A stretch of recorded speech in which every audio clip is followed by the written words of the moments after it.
Uchchhal નીજર state highway પર રાત્રિ દરમિયાન અકસ્માત સર્જાતા 3 યુવકોના કરુણ મોત થયા છે। નીજરના ગામડી ગામની સીમમાં સર્જાયો હતો ગંભીર અકસ્માત। બે બાઇક સામસામે અથડાતા 3 યુવકોના કરુણ મોત થયા છે। રૂમકી તળાવ ગામના શ્રાવણ વસાવા, સંદીપ વસાવા અને વેડાપાડા ગામના ઋષિકેશ વળવળીનું કરુણ મોત થયું છે। રૂમકી તળાવના અન્ય યુવક વિનુ વળવીને ગંભીર ઇજાઓ પહોંચતા સારવાર માટે નંદુરબાર હોસ્પિટલ ખસેડવામાં આવ્યા। નીજર પોલીસને ઘટનાની જાણ થતા પોલીસ ઘટના સ્થળે પહોંચી આગળની તપાસ શરૂ કરી છે। તો 3 યુવકોના મોતના સમાચાર નીજર સ્ટેટ હાઈવે પર અકસ્માત થયો હોવાની જાણકારી છે। બે બાઇક સામસામે અથડાયા હતા। વધુ માહિતી ન્યૂઝ 18 સંવાદદાતા હેમંત પાસેથી મેળવીશું। હેમંત, સમગ્ર ઘટના શું ઘટી હતી, કઈ રીતની તપાસ થઈ રહી છે હાલમાં? સીધા ચોક્કસથી જણાવી દઉં, નીચર અને ઉચ્છલ જતા હાઈવે પર આ ઘટના બની હતી ને રાત્રિ દરમિયાન આ બે બાઇકો જે પૂર ઝડપે છોડતી હતી અને સામસામે ભટકાઈ હતી, જેને લઈને આ ગંભીર અકસ્માત સર્જાયો હતો, જેમાં 3 યુવકોના મોત થયા છે, જ્યારે એક અન્ય યુવકની હાલત ગંભીર થતા તેને પ્રાથમિક સારવાર આપી મહારાષ્ટ્રના નંદુરબાર હોસ્પિટલમાં ખસેડવામાં આવી હતી। હાલ તો પોલીસ તપાસ કરી રહી છે। જી આભાર હેમંત, સમગ્ર માહિતી બદલ। તો પોલીસ તપાસ ચાલી રહી છે। એક યુવકની હજી પણ ક્રિટિકલ સિચ્યુએશન હોવાની જાણકારી મળી રહી છે। કચ્છના વાગડમાં ગમખ્વાર અકસ્માતમાં દંપતીનું મોત થયું છે। પ્રાગ પર રાપર રોડ પર કાર અને બાઇક વચ્ચે ટક્કર થઈ છે। જોરદાર ટક્કરમાં બાઇકનો કુરચા ઉડી ગયા છે। ઘટનાથી વિસ્તારમાં શોકનો માહોલ વ્યાપ્યો છે। પોલીસે ઘટના સ્થળે પહોંચીને વધુ તપાસ પણ હાથ ધરી હોવાની જાણકારી મળી રહી છે। તો વધુ એક ગંભીર અકસ્માત જેમાં પણ દંપતીના મૃત્યુના સમાચાર મળી રહ્યા છે। તો હાલમાં આ બે ઘટનાઓ કે જેમાં 5 લોકોના મૃત્યુના સમાચાર છેલ્લા 24 કલાકની અંદર થવાની જાણકારી મળી રહી છે।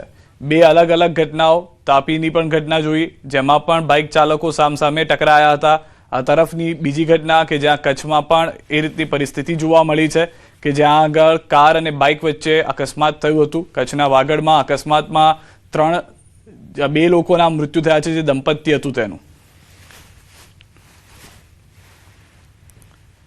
તો હાલના જે દ્રશ્યો છે સ્પષ્ટ કરી રહ્યા છે કે કેટલો ગમખ્વાર અકસ્માત જે હતો તે હતો અને તેમાં પરિસ્થિતિ એ છે કે અકસ્માતમાં એક તરફ ગાડીનો કૂરચો બોલી જાય છે, આસપાસથી લોકો બચાવવા આવે છે પરંતુ ત્યાં સુધીમાં મોડું થઈ ગયું હતું। બીજી તરફ તાપીના જે દ્રશ્યો છે તેમાં પણ સ્પષ્ટ જોવા મળી રહ્યું છે કે બાઇક ચાલકો રફતારમાં હશે। રાત્રિ દરમિયાન અકસ્માત થયો હતો। એક વ્યક્તિ હજુ પણ સારવાર હેઠળ છે। ઉનાના નવા બંદર ગામે પીલુડી વિસ્તારમાં કુવામાં સિંહ ખાબક્યો। ખુલ્લા કુવામાં પડેલા સિંહોની ત્રાડથી આસપાસનો વિસ્તાર ગુંજી ઉઠ્યો હતો। લોકોએ વન વિભાગને જાણ કરી હતી। જશાધાર વન વિભાગની રેસ્ક્યુ ટીમે સિંહનું રેસ્ક્યુ હાથ ધરી સિંહને જીવિત બહાર કાઢ્યો હતો। જોકે લોકોના ટોળા વધુ એકઠા થતા પોલીસનો ચુસ્ત બંદોબસ્ત વચ્ચે રેસ્ક્યુ કરાયું। સિંહે રેસ્ક્યુ દરમિયાન અનેક દોરીને દાંતોમાં ભરાવી તોડી નાખી હતી, જેના કારણે રેસ્ક્યુ ખૂબ મુશ્કેલી ભર્યું અને ધડક રહ્યું હતું।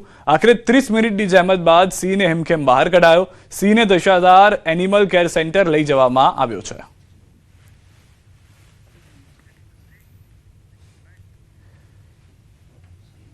ભરૂચના સાંસદ મનસુખ વસાવાએ કરી છે મોટી જાહેરાત। મનસુખ વસાવા હવે આગામી 8મી ટર્મની ચૂંટણી નહીં લડે। યુવા કાર્યકરોને તક આપવા માટે ચૂંટણી ન લડવાનો નિર્ણય કર્યો છે। મારા પછી હવે નવું યુવા નેતૃત્વ તૈયાર થવું જોઈએ। સાંસદના નિવેદન બાદ ભરૂચના રાજકીય વર્તુળોમાં ભારે ચર્ચા થઈ ગઈ છે। ભરૂચ નર્મદા લોકસભા ક્ષેત્રના સાંસદ મનસુખ વસાવાએ મહત્વપૂર્ણ નિર્ણય જાહેર કર્યો। તેમણે જણાવ્યું કે તેઓ હવે આગામી સમયમાં 8મી ટર્મ માટે લોકસભાની ચૂંટણી નહીં લડે। મનસુખ વસાવાનું કહેવું છે કે હવે સમય આવી ગયો છે કે નવા અને યુવા કાર્યકરોને આગળ લાવવામાં આવે। તેમણે જણાવ્યું કે મારા પછી હવે યુવા કાર્યકરોને તૈયાર કરવા જોઈએ, જેથી હું હવે 8મી ચૂંટણી નહીં લડું। આ નિવેદન બાદ રાજકીય વર્તુળોમાં ચર્ચાઓ તેજ બની છે અને ભરૂચ નર્મદા બેઠક પર આગામી સમયમાં નવા નેતૃત્વ માટે માર્ગ ખુલતો જોવા મળી રહ્યો છે। આવનારા દિવસોમાં જે રાત દિવસ મારા માટે કાર્યકર્તા મહેનત કરે છે, આજે મને ખબર છે કે મને જીતાડવા માટે કાર્યકર્તાના આગેવાનો, પાર્ટીના ઘણા વરિષ્ઠ આગેવાનો સખત મહેનત કરે છે અને મને જીતાડે છે। તો મારી ફરજ છે કે આવા કાર્યકર્તાને પણ ચાન્સ મળવો જોઈએ અને એવા કાર્યકર્તાને પણ મોકો મળવો જોઈએ। મનસુખભાઈ 8મી ટર્મ ઇલેક્શન નહીં લડે, નહીં, બીજાને ચાન્સ મળવો જોઈએ। થરાદ પંથકમાં લિવ ઇન રિલેશનશિપ મામલે નવો વળાંક આવ્યો છે। યુવતીએ વિડીયો વાયરલ કરી ખુલાસો કર્યો છે કે ડેડુઆ ગામનો શખ્સ સામે અલગ અલગ શહેરોમાં લઈ જઈ દુષ્કર્મ તેમજ બળજબરીપૂર્વક લિવ ઇન રિલેશનશિપના ડોક્યુમેન્ટ પર સહી કરાવ્યાનો યુવતીનો આક્ષેપ છે। અન્ય 2 શખ્સો સામે ગુનામાં મદદગારી અને જાનથી મારી નાખવાની ધમકી આપવાનો યુવતીનો આક્ષેપ છે। પીડિતાના જણાવ્યા મુજબ આરોપીઓએ તેના પર્સમાંથી 2.5 તોલાનો સોનાનો હાર અને બુટ્ટી પણ પડાવી લીધા. પીડિતાના પરિવારે અમદાવાદના વટવા વિસ્તારમાંથી તેણીને શોધી કાઢી અને ત્યારબાદ આ સમગ્ર મામલો પોલીસ સ્ટેશને પહોંચ્યો હતો. અગાઉ યુવકને માર મારતા યુવકે યુવતીના 12 જેટલા પરિવારજનો સામે કરી હતી ફરિયાદ. આગતળા પોલીસે આ મામલે તપાસનો ધમધમાટ શરૂ કર્યો છે. મારા લગ્ન 1 વર્ષ પહેલા થયેલા. મારા સમાજના રીતિ રિવાજ મુજબ હું સાસરીમાં 1 વર્ષથી અવારનવાર મને મજબૂર કરી, મારી સાથે પ્રેશર કર્યું અને કીધું કે તારા મમ્મી પપ્પાને અમે મારી નાખશું, તારે કે મૈત્રી કરારમાં સાઇન કરવી જ પડશે. એટલે તેમણે મારો આધાર કાર્ડ છીનવી લીધું. પછી તેમણે મારી સાથે જબરજસ્તી સાઇન કરાવરાવી. તે પછી તેમની ગાડીમાં બેસાડી અને મારા સોનાના દાગીના લઈ લીધા, હાર અને બુટ્ટી. તે મને લઈને અમદાવાદ આવતો રહ્યો. પછી અમદાવાદમાં આવ્યા પછી તેમણે અર્ચનભાઈ ત્યાં આવ્યા અને અમને એ રૂમમાં રાખ્યા. પછી તે મારા ઘરવાળા ત્યાં મને અમદાવાદ લેવા આવ્યા. ત્યાંથી હું ઘરે આવીને મેં મારા મમ્મી પપ્પાને મારી વેદનાની વાત કરી. અને હવે વાત કરીએ સ્થાનિક સ્વરાજના સંગ્રામની.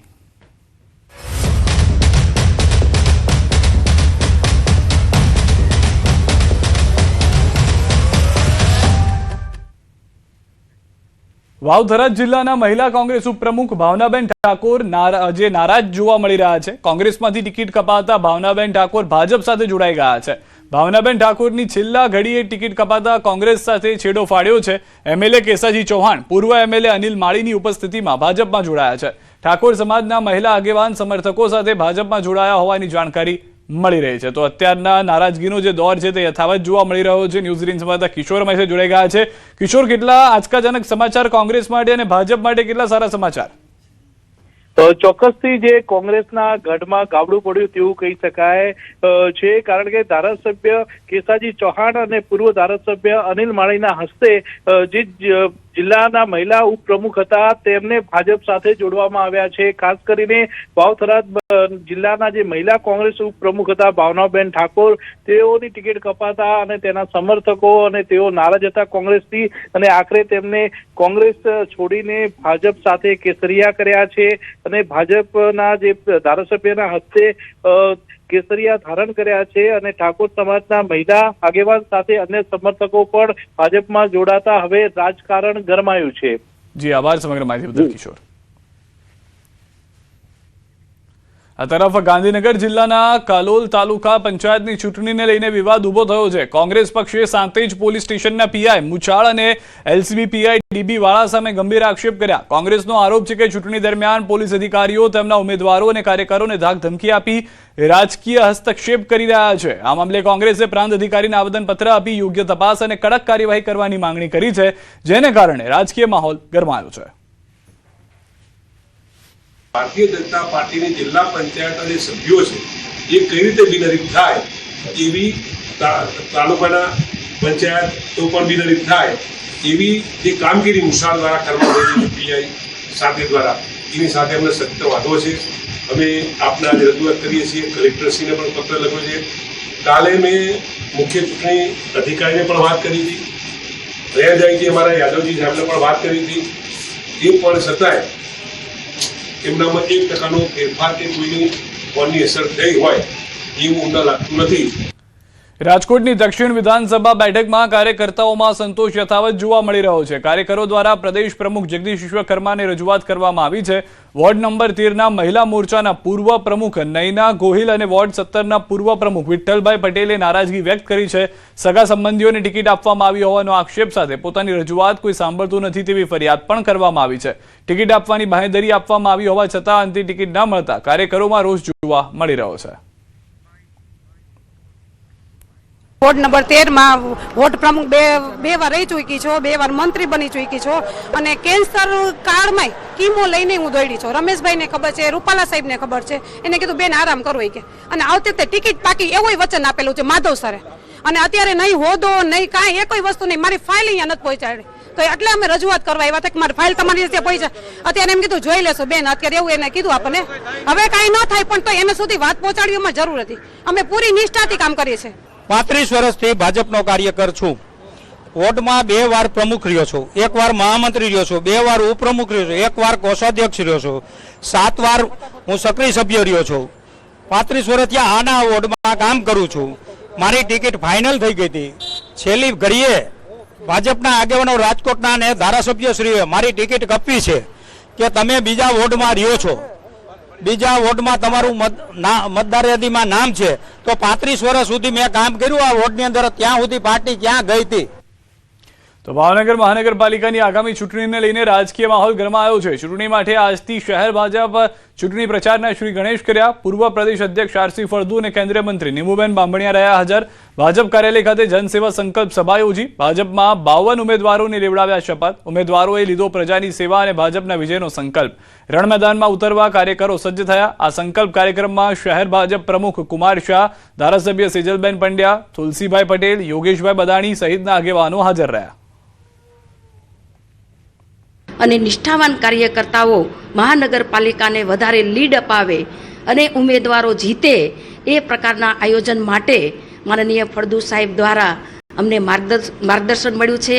રાષ્ટ્ર સેવા માટે થઈને ભાવનગરની અંદર વિકાસ અને પોતાની જે યોગદાન આપવાનું છે, અંત્યોદય સુધીનો જે વિચાર છે ભારતીય જનતા પાર્ટીનો, નાનામાં નાના માણસની જે સેવા થાય એની માટેનો આજે એક સંકલ્પ માટેનો કાર્યક્રમ છે.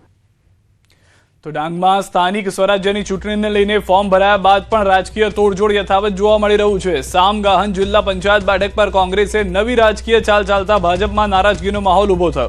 ભાજપને હીરાભાઈ રાઉતના પરિવારમાં ટિકિટ વિતરણને લઈને અસંતોષ સામે આવ્યો, જેમાં તેમની પત્નીને ટિકિટ મળતા અને બનેવીને ટિકિટ ન મળતા ગોપાલભાઈ બંગાળે નારાજગી વ્યક્ત કરી અને 100થી વધુ કાર્યકર્તાઓ સાથે કોંગ્રેસમાં જોડાઈ ગયા. કોંગ્રેસના માજી ધારાસભ્ય મંગળ ગાવિતની આગેવાનીની હેઠળ તેમણે કોંગ્રેસનો કેસ ધારણ કર્યો અને હવે સામગાહન તાલુકા બેઠક પર ભાજપના નીતિનભાઈ રાવત સામે કોંગ્રેસના ગોપાલભાઈ બંગાળે મેદાનમાં છે.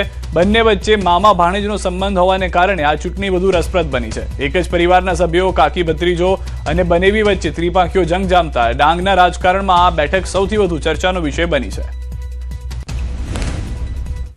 સામાન્ય ચૂંટણી અહીંયા છે તો તૈયારી થઈ રહી છે, ત્યારે આ સામગાન મતક્ષેત્રમાંથી જેઓએ આજે આજ સુધી છે તો ભાજપની કંઠી પહેરીને ભાજપનું અડીખમ કામ કર્યું હતું, પણ ભાજપની નીતિ રીતિથી છે તો એ કંટાળીને આજે છે તો કોંગ્રેસમાં જોડાયા છે. એવા ગોપાળભાઈ, એમને છે તો આજે કોંગ્રેસે ખેસ પહેરાવીને એમને છે તો કોંગ્રેસમાં સમાવી લીધા છે. સુરત મહાનગરપાલિકા ચૂંટણી પહેલા રાજકીય માહોલ ગરમાયો છે. સુરત કોંગ્રેસે ગંભીર આરોપ લગાવતા જણાવ્યું કે પોલીસ ખાનગી કપડામાં ઉમેદવારોના ઘરે પહોંચી તેમને બીવડાવી અને પક્ષ છોડાવવા દબાણ કરી રહી છે. આક્ષેપો વચ્ચે કોંગ્રેસના નેતાઓ સુરત કલેક્ટર કચેરીએ પહોંચ્યા છે, જ્યાં તેઓ સત્તાવાર રજૂઆત કરી છે.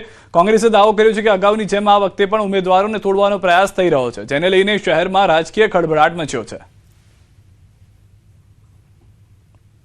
ચૂંટણીનું આચારસંહિતાનું પાલન કરવાનું હોય છે, તો આ એસઓજીના પીઆઈ, એસઓજીના સ્ટાફ મુખ્ય કેમ્પસની અંદર તેઓ અહીંયા શું કરતા હતા, અહીંયા શું ચાલતું હતું, એમને અહીંયા કોણે બોલાવવામાં આવ્યા અને તેઓ ભારતીય જનતા પાર્ટીના નેતાઓ સાથે હાથમાં હાથ મિલાવી અને હથિયાર અને દંડા સાથે શું કરવા માંગતા હતા, તેની અમે એની તપાસની માંગણી કરીએ છીએ.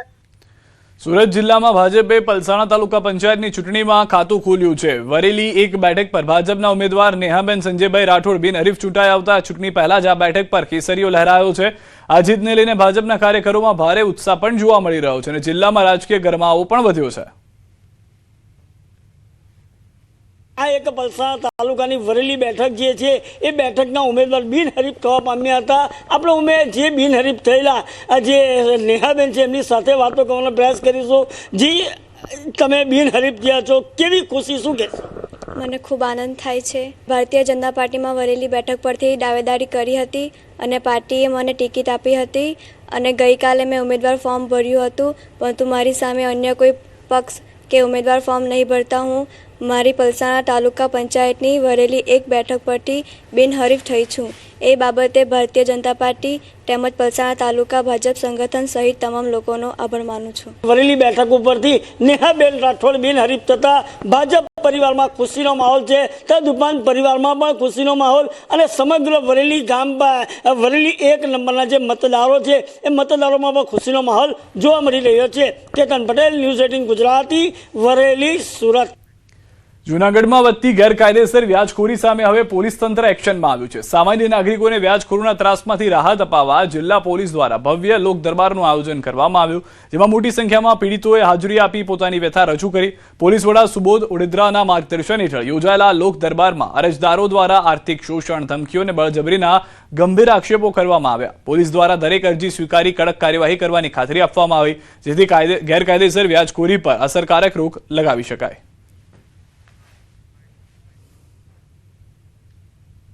ખાસ કરીને જુનાગઢ સિટી વિસ્તારના જે કોઈ લોકોને વ્યાજખોરી સંબંધે કંઈ પણ પ્રશ્ન કે રજૂઆત હોય એ અન્વયે આજે એક લોક દરબારનું આયોજન કરવામાં આવેલ. જે લોક દરબારમાં અલગ અલગ અરજદારો પોતપોતાના પ્રશ્નો લઈને આવેલા. પોલીસ એમને તમામ પ્રકારની કાયદાકીય મદદ પૂરી પાડશે અને આ વ્યાજખોરો જે છે એમની વિરુદ્ધ કડકમાં કડક કાયદેસરના પગલાં લેશે. અત્યારે લોક દરબારમાં જુનાગઢ પોલીસ અધિક્ષક બધા જાવેલા, અમારી અરજી પણ સાંભળેલી અને અરજી પણ આપેલી.